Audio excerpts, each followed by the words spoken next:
Hello guys, today we're going to be talking about another emotion, and today we are talking about fear. Now I'm going to ask you a question.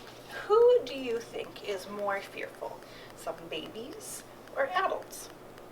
You might want to think babies right away because of course they're little and you know they're probably scared of everything. But think about this. I'm going to show you some products here that babies were not the ones to create. We have these little guys that you stick in the electrical thing to make sure that babies are safe when they stick their fingers in. Obviously they're not too scared there. We've got some little things here that you put into your drawer so that it's hard to open because babies might get into something that they shouldn't. They're very curious. And we've got these little guys that you put on your doorknobs so that kids cannot go out into a different room or wherever where they're not supposed to go because there might be something there that they could get into and they shouldn't. And then we've got these, and these are for your cabinets so that you can only get into them if you've got the key. So there's all these things that adults have created to make sure that their babies are safe because babies just don't seem to have a whole lot of fear. They just go and they are very curious about everything. So I would say that our adults are way more fearful. I know what you're thinking. Who wants to be afraid all the time? But fear isn't just about screaming so hard you pass out from sheer terror. It's also about keeping you safe. Where a scenario is either quicksand, spontaneous combustion, or getting called on by the teacher. Without fear, you wouldn't avoid spooky caves, bears. Don't get me started about bears. Otherwise, I'd be terrified right now. Plus, you all love being afraid sometimes. Like when you're watching a scary movie. Those are shoes of doom! But if there's one thing these different emotions have in common, it's that they're all taking care of you. We did it, gang! So relax. We really do just need to relax. So that's why I'm in the church library today. That was decorated as an escape for winter, a place where you could just relax. Well, clearly we're not all doing that right now, so I have another thing that we can do to help us relax. So there's some things that you might have at your house that you can make it. I started this before and I made some mistakes, so I've already changed how we're doing it. So you need a plastic bag and some rice. So you can put some rice in there. And then, just for something a little extra fun, I have this lavender essential oil. So it's supposed to make everything more calm. And bonus, it's purple. And our fear guy is purple. So I'm going to put a couple little drops of this into our rice. And then what you're going to need is some balloons. You're going to need 2 of them. So you're going to chop off the top of one of the balloons, so it's kind of like this. And then what we're going to do is we are going to get this into our balloon. So this might take a couple hands, or you might need mom and dad's help for this, but we're going to get this guy into the balloon.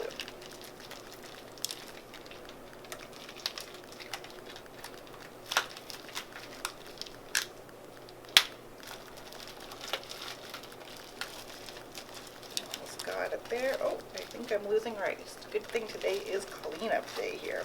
So once we have this in here, we're going to chop off this extra little bit here. We don't want that bag part coming out, so we're just going to chop him off.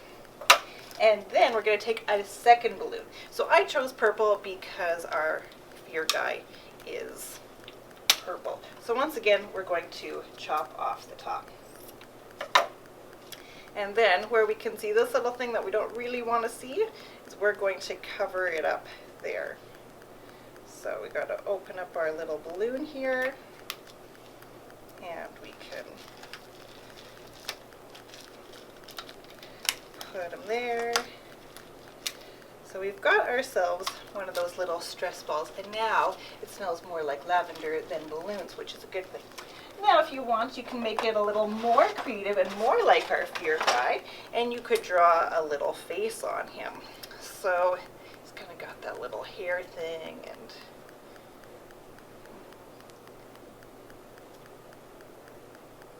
I don't know, what do you think? I'm not sure if he necessarily looks like our guy, but if I'm a little bit scared, I can kind of calm myself down while I squeeze him. So, that's one relaxing technique. And that might work out okay if you've got just some normal size fear. But these days, I'm pretty sure our fears are kind of ginormous. And I know that I have a whole stack of fears, just like the guy did in the video. He had all his things that he was worried about. So I'm sure some of you guys have some big fears right now too. Like, when do we get to go back to school? Will we get to go back to school this year? What's summer vacation going to look like? Will we get to go to camp? Will holidays just be in our backyard? When we go back to our school, will our friends still kind of be the same? Are we going to get sick? Is someone I know going to get sick? People are losing jobs. If they don't have money, how are they going to have food to eat? Will my mom and dad get a job again? These are some pretty giant worries. God gave us the emotion of fear to protect us from harm. We need fear to keep us from dangerous situations, like a baby going into a cabinet that they shouldn't. And it's really important. Fear keeps us from darting across the street. It reminds us to look both ways before we cross. Fear of germs lets us know that we should wash our hands properly and cough in our elbow instead of our hands. Fear can be a really good thing. But when fear takes over, life can be really rough. And so we need to make sure that we don't let fear control us. It can keep us from taking all sorts of risks, like maybe we don't want to learn how to ride our bike because we're scared of falling off. Or maybe we are scared about being rejected, so we don't even go and make a new friend. Right now, fear is keeping people from even going outside and just getting some fresh air. Having a lot of fear is not good for our health. It keeps us from doing anything that God wants us to do too. So fear can be really bad when it takes over. So how do we keep fear from taking control of our lives? Because sometimes our fears are just way too big for a little stress ball. So in those cases, instead of letting fear take control, we need to let God take control, which can be a little bit tricky sometimes. Sometimes it's really hard to do it, even though we know very well that God has said that He would provide for us. So there's this story that has been giving me a little bit of comfort lately. So it comes from the book of Exodus, and it's in chapter 16. So far what has happened in our story is the Israelites were slaves in Egypt. So obviously that's just not good. Things were bad for them. And God brought them out of Egypt, and He did a whole bunch of miracles in order to get them out. So you would think that the Israelites were probably feeling pretty good about everything because, all of it, they have this God that's taking care of them, and He's clearly very powerful. Well, you would think that, but no. They get into the desert, and they start running out of food. And so their food supply is getting low, and they're starting to get worried. Now, I am guessing you guys have heard some stories about people getting fearful because their supplies on certain things are getting low. Like, have you heard of some of the crazy things that have been going on because people are scared about toilet paper and hand sanitizer running low? I have even heard of stories of people getting into full-on fights at the grocery store over hand sanitizer and toilet paper. So if people are going crazy over those things, can you imagine how people are acting when they are running out of food? Well, they're going crazy. Yes, they know that God has taken care of them before.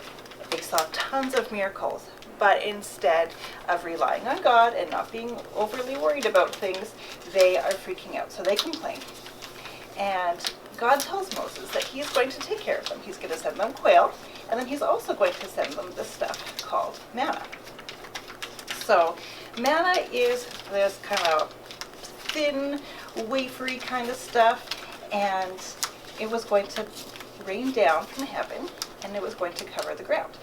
It's kind of a weird thing, and so manna actually means, what is it? So it's this weird stuff. But God was going to send it every morning.